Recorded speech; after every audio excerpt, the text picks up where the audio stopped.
अस्सलाम वालेकुम नासरीन। प्यारे नासरीन, अल्लाह तबारक व तआला ने कुरान पाक की सूरा आल इमरान में इरशाद फरमाता है, और बेशक अल्लाह तबारक व तआला का पहला घर है जो लोगों के लिए मुकर्रर किया गया, वो मक्का में है जो तमाम दुनिया के लिए बरकत वाला और हिदायत वाला है। प्यारे नासरीन, क्या आप जानते हैं कि दुनिया में सबसे पहले अल्लाह तबारक व तआला ने अपने घर खाना काबा को किस तरह और कब बनाया? क्या ये बात सच है कि अल्लाह तबारक व तआला ने खाना काबा को पैदा किया? और खाना काबा की तामीर सबसे पहले किसने की? और खाना काबा का हज और तवाफ करने वाले सबसे पहले कौन लोग थे? और आज की खाना काबा की मौजूद तामीर कितने सौ साल पुरानी है? और खाना काबा को अब तक कितनी मर्तबा तामीर किया जा चुका है? और खाना काबा का छुपा हुआ राज क्या है?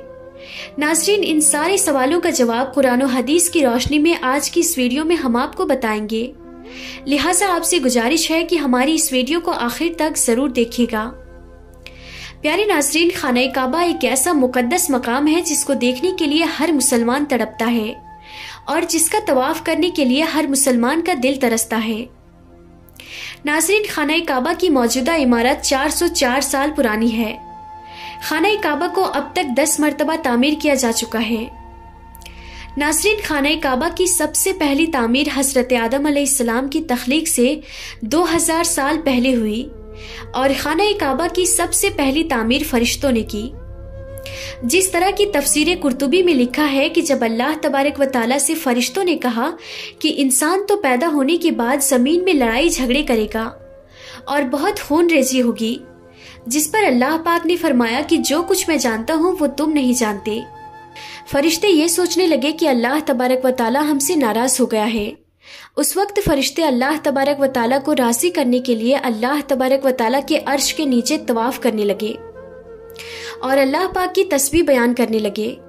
तो अल्लाह तबारक व तआला ने उन पर रहमत नाजिल फरमाई और अपने अर्श के नीचे खूबसूरत और हुस्न जमाल वाला घर बनाया जो जबरजद के 4 सुतूनों पर कायम था, और ये घर फरिश्तों के दरमियान बैतुल मामूर के नाम से मुतर्रिफ हुआ।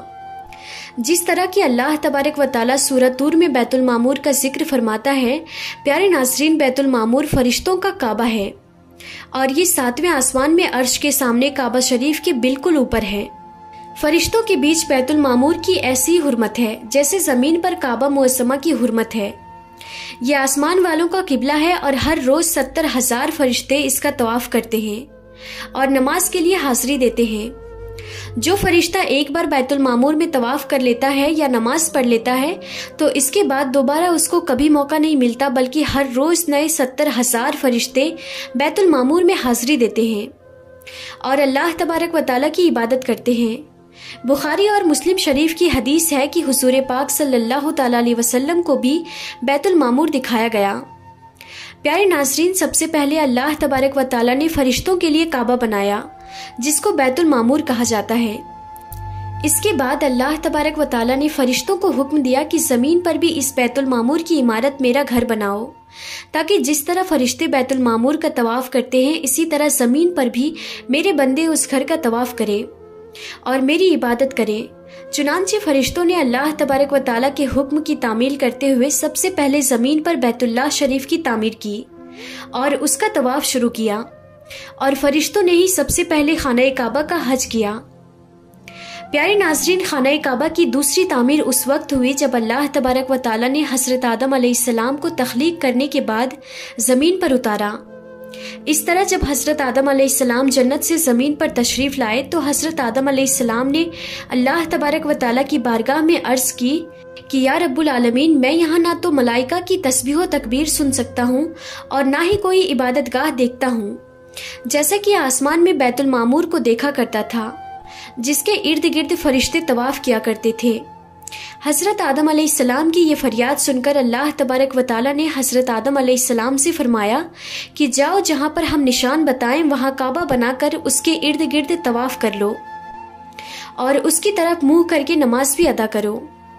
हज़रत जिब्राइल अलैहिस्सलाम को अल्लाह तबारक व तआला ने हज़रत आदम अलैहिस्सलाम की रहबरी के लिए उनके साथ भेजा। चुनांचे हज़रत जिब्राइल अलैहिस्सलाम अल्लाह तबारक व तआला के हुक्म के मुताबिक हज़रत आदम अलैहिस्सलाम के साथ चल पड़े और उन्हें उस मकाम पर लाए जहां से जमीन बनी थी, यानी जिस जगह सबसे पहले जमीन की झाग पैदा हुई थी और फिर वही झाग फैलकर पूरी जमीन बनी। उस मकाम पर हजरत जिब्राइल अलैहिस्सलाम ने अपने पर को जमीन पर मारा तो सातों जमीनों तक खाने काबा की बुनियाद डाल दी, जिन बुनियादों को फरिश्तों ने 5 पहाड़ों के पत्थरों की मदद से भरा और उन बुनियादों पर चारों तरफ दीवारें खड़ी कर दी। उन 5 पहाड़ों में कोहे लेबनान, कोहे तूर, कोहे जुदे, हीरा वगैरह भी शामिल थे। इस तरह इस दूसरी तामीर में हजरत जिब्राइल अलैहिस्सलाम, हजरत आदम अलैहिस्सलाम और हजरत अम्मा हव्वा रज़ियल्लाहु ताला अन्हा ने भी शिरकत की। हजरत अम्मा हव्वा रज़ियल्लाहु ताला अन्हा मिट्टी उठा उठा कर लाती और हजरत आदम अलैहिस्सलाम खाना काबा की तामीर करते। जब खाना काबा की तामीर का काम मुकम्मल हो गया तो फिर अल्लाह तबारक व ताला ने हजरत आदम अलैहिस्सलाम को तवाफ करने का हुक्म दिया और साथ ही फरमाया कि आप पहले इंसान हैं और ये पहला घर है।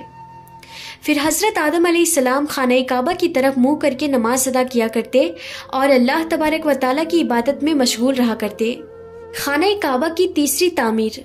प्यारे नाज़रीन, तामीर आदम के बाद वक्त के साथ साथ खाना काबा की दीवारें भी कमज़ोर होने लगी, तो हज़रत आदम अलैहिस्सलाम के बेटे हज़रत शीस अलैहिस्सलाम ने मिट्टी और पत्थर से खाना काबा को दूसरी बार तामीर किया। जबकि बाज़ मुफस्सिरीन का ये कहना है कि हज़रत शीस अलैहिस्सलाम ने सिर्फ खाना काबा की मरम्मत का काम किया, उसकी तामीर नहीं की। प्यारे नाज़रीन, बात करते हैं खाना काबा की चौथी तामीर के बारे में। खाना काबा की चौथी तामीर उस वक्त हुई जब अल्लाह तबारक व ताला ने हज़रत नूह अलैहिस्सलाम की कौम पर तूफ़ान का अज़ाब भेजा। तूफ़ान नूह में खाना काबा की इमारत गायब हो गई और बाज़ रिवायत के मुताबिक खाना काबा की इमारत को उठा लिया गया और ये जगह सिर्फ एक ऊंची और लाल टीले की तरह रह गई थी। इस तूफ़ान के बाद जब हज़रत इब्राहीम अलैहिस्सलाम इस दुनिया में तशरीफ़ लाए तो अल्लाह तबारक व ताला ने हज़रत इब्राहीम अलैहिस्सलाम को खाना काबा की तामीर करने का हुक्म दिया। हज़रत इब्राहीम अलैहिस्सलाम ने चौथी मरतबा खाना काबा को किस तरह तामीर किया, इस वाक़ये का पसी मंज़र कुछ यूँ है कि जब अल्लाह तबारक व ताला के हुक्म के मुताबिक हज़रत इब्राहीम अलैहिस्सलाम ने अपनी बीवी हज़रत बीवी हाजरा रज़ियल्लाहु ताला अन्हा और अपने प्यारे बेटे हज़रत इस्माइल अलैहिस्सलाम को मक्का की बंजर वीरान ज़मीन और पहाड़ों के बीच छोड़ दिया, जहाँ पर कोई इंसानी आबादी का नामो निशान न था और ना ही खाना काबा की इमारतें, खाना काबा की जगह बस एक लाल रंग का टीला था। उस वक्त हज़रत इब्राहीम अलैहिस्सलाम ने अपनी बीवी और बच्चों को छोड़कर अल्लाह तबारक व ताला के हुक्म के मुताबिक मक्का की तरफ पहला सफ़र किए। इसके बाद जब दूसरी दफ़ा हज़रत इब्राहीम अलैहिस्सलाम अपने ख़ानदान से मिलने के लिए फ़िलिस्तीन से मक्का आए तो तब हज़रत इस्माइल अलैहिस्सलाम की कुर्बानी का वाक़या पेश आया। और तीसरी बार जब हज़रत इब्राहीम अलैहिस्सलाम मक्का में तशरीफ़ लाए तो हज़रत इस्माइल अलैहिस्सलाम की शादी हुई और उस वक्त हज़रत हाजरा रज़ियल्लाहु ताला अन्हा का इंतकाल हो चुका था। चौथी मरतबा जब हज़रत इब्राहीम अलैहिस्सलाम मक्का में तशरीफ़ लाए तो आपकी मुलाकात आपके बेटे हज़रत इस्माइल अलैहिस्सलाम से ना हुई। फिर पांचवी मरतबा जब हज़रत इब्राहीम अलैहिस्सलाम मक्का में तशरीफ़ लाए तो उस वक्त अल्लाह तबारक व ताला ने हज़रत इब्राहीम अलैहिस्सलाम को बैतुल्लाह की तामीर करने का हुक्म दिया। हज़रत इब्राहीम अलैहिस्सलाम ने हज़रत इस्माइल अलैहिस्सलाम से फरमाया कि मेरे बेटे, अल्लाह तबारक व ताला ने मुझे हुक्म दिया है कि मैं इस घर की तामीर करूं। तो हज़रत इस्माइल अलैहिस्सलाम ने अर्ज़ किया कि ज़रूर कीजिए, मैं खिदमत के लिए हाजिर हूँ।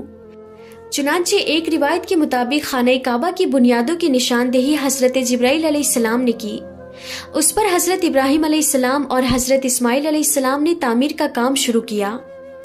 जब खुदाई शुरू हुई तो पुरानी बुनियादें ज़ाहिर होने लगी जिन पर हज़रत आदम अलैहिस्सलाम ने बैतुल्लाह शरीफ की तामीर की थी। हज़रत आदम अलैहिस्सलाम की बुनियादों के ज़ाहिर हो जाने के बाद खाना काबा की तामीर शुरू हुई। हज़रत इब्राहीम अलैहिस्सलाम अपने उस बुढ़ापे में एक कारीगर और हज़रत इस्माइल अलैहिस्सलाम एक मजदूर की हैसियत से खाना काबा की तामीर करने लगे। कोहे लेबनान, कोहे हीरा, कोहे अबुल कैस, कोहे सफ़ा और कोहे मरवा, इन पांचों पहाड़ों से हज़रत जिब्राइल अलैहिस्सलाम पत्थर उठाकर लाते और हज़रत इब्राहीम अलैहिस्सलाम काबे में लगाते। फिर हज़रत जिब्राइल अलैहिस्सलाम की निशानदेही से जबले अबुल कुबैस के कुएं से 2 पत्थर मिले। हज़रत इब्राहीम अलैहिस्सलाम उन पत्थरों को उठाकर लाए। उनमें से एक पत्थर हज़र अस्वद था और दूसरा पत्थर मकाम इब्राहीम के नाम से मशहूर हुआ। پیارے ناظرین، مقام ابراہیم وہ مشہور پتھر ہے جس پر کھڑے ہو کر حضرت ابراہیم علیہ السلام نے کعبہ کی دیواریں بلند کی۔ جیسے جیسے خانہ کعبہ کی دیواریں بلند ہوتی جاتی ویسے ویسے یہ پتھر بھی ہوا میں بلند ہوتا جاتا۔ ناظرین، نبی کریم صلی اللہ تعالی علیہ وسلم نے ارشاد فرمایا کہ حجر اسود جب جنت سے اتارا گیا تو دودھ سے بھی زیادہ سفید تھا، پھر انسانوں کے گناہوں نے اسے کالا کر دیا۔ اور ایک اور روایت کے مطابق نبی کریم صلی اللہ تعالی علیہ وسلم نے ارشاد فرمایا، حجر اسود اور مقام ابراہیم جنت کے یاقوتوں میں سے 2 یاقوت ہیں۔ اللہ تبارک و تعالیٰ نے ان کے نور کی روشنی کو بجھا دیا۔ اگر اللہ تبارک و تعالیٰ نے ان کے نور کی روشنی کو نہ بجھاتا تو یہ مشرق سے مغرب تک سب کو روشن کر دیتے۔ خانہ کعبہ کی 5ویں اور 6ٹھی تعمیر۔ خانہ کعبہ کو 5ویں بار قوم عمالقہ اور 6ٹھی مرتبہ قبیلہ جرہم نے تعمیر کیا۔ قبیلہ جرہم میں سے جس شخص نے یہ کام کیا اس کا نام حرس بن مداد اصغر تھا۔ خانہ کعبہ کی 7ویں تعمیر میں خانہ کعبہ کی 7ویں تعمیر کرنے والے نبی آخر الزماں حضرت محمد مصطفیٰ صلی اللہ تعالی علیہ وسلم کے پاک نسب میں سے ایک بزرگ ہیں جن کا نام حضرت کوسہ بن کلاف تھا۔ انہوں نے خانہ کعبہ کی اثر نو تعمیر کی اور ایک بے مثال پختہ عمارت تعمیر کرائی۔ پیارے ناظرین، خانہ کعبہ کی 8ویں تعمیر کی ضرورت اس وقت پڑی جب قبیلہ قریش کی سرداری کے دور میں ایک زبردست سیلاب آیا جس سے خانہ کعبہ کی دیواریں بے حد کمزور ہو گئی، تو متفقہ فیصلے کے تحت خانہ کعبہ کو قبیلہ قریش نے دوبارہ سے تعمیر کروایا، جس تعمیر میں نبی آخر الزماں حضرت محمد مصطفیٰ صلی اللہ تعالی علیہ وسلم کی ذات اقدس نے بھی شرکت فرمائی۔ لیکن اس وقت سرمایہ کم ہونے کی وجہ سے قریش کی تعمیر میں حتیم کعبہ کو شامل نہیں کیا گیا تھا۔ خانہ کعبہ کی 9ویں تعمیر اس وقت ہوئی جب یزیدی فوج کی سنگباری کی وجہ سے خانہ کعبہ کی دیواریں شکستہ ہو گئی، تو حضرت عبداللہ بن زبیر نے حتیم کعبہ جو کہ قریش کی تعمیر میں شامل نہیں کیا گیا تھا اس کو بھی شامل کر کے بنیاد ابراہیمی پر خانہ کعبہ کو نئے سرے سے تعمیر فرمایا۔ خانہ کعبہ کی 10ویں تعمیر عبد الملک بن مروان کے نائب حجاج بن یوسف جو کہ ایک ظالم حکمران تھا، اس نے 74 ہجری میں پھر سے خانہ کعبہ کو قریش والی تعمیر کے مطابق بنوایا۔ اس کے دور کے بعد جب خلیفہ ہارون مسند پر بیٹھا تو اس نے خانہ کعبہ کو منہدم کرنے کا فیصلہ کیا اور حضرت عبداللہ بن زبیر کی تعمیر کے مطابق خانہ کعبہ کو تعمیر کرنا چاہا، لیکن امام ابو یوسف نے یہ کہہ کر اسے روک دیا کہ اگر یہی طریقہ کار رہا تو پھر ہر آنے والا حکمران اپنی شہرت کے لیے خانہ کعبہ کو گرا کر نئی تعمیر کروایا کرے گا اور اس طرح لوگوں کے دلوں میں اس گھر کی عظمت کم ہوتی جائے گی۔ پھر 1040 ہجری میں سلطنت عثمانیہ کے سلطان مراد بن احمد خان شاہ قسطنطنیہ نے حجر اسود والے رکن کے علاوہ ساری عمارت کی بنیاد کو بنیاد حجاج کے موافق تعمیر کروایا۔ اس تعمیر کا کام 6 ماہ کے اندر مکمل ہوا۔ اس نے خانہ کعبہ کے اندر سنگ مرمر کا پتھر لگوایا اور نہایت ہی خوبصورت چھت بنوائی، اور باہر کی دیواریں سنگ خارا سے چونا میں چنی گئی اور نہایت ہی نفیس اور ریشمی سیاہ رنگ کا پردہ خانہ کعبہ پر ڈالا گیا جس پر کلمہ طیبہ تحریر تھا اور سنہری لفظوں میں سلطان کا نام بھی لکھا ہوا تھا۔ اس طرح سلطنت عثمانیہ کی تعمیر کے بادشاہ فہد بن عبدالعزیز نے سن 1417 کو بیت اللہ شریف کی تجدید کا کام شروع کیا۔ لہٰذا اس طرح خانہ کعبہ کی موجودہ عمارت کم و بیش 404 سال پرانی ہے، کیونکہ یہ عمارت 1040 ہجری میں بنی اور اب 1444 ہجری ہے۔ اللہ تبارک و تعالیٰ سے دعا ہے کہ اللہ تبارک و تعالیٰ اپنے بیت اللہ شریف کی بار بار زیارت نصیب فرمائے اور حج بیت اللہ کی شہادت نصیب فرمائے، آمین یا رب العالمین۔ تو ناظرین، آج کی اس ویڈیو میں بس اتنا ہی۔ ہم پھر ملتے ہیں اگلی نئی ویڈیو میں، تب تک کے لیے خدا حافظ۔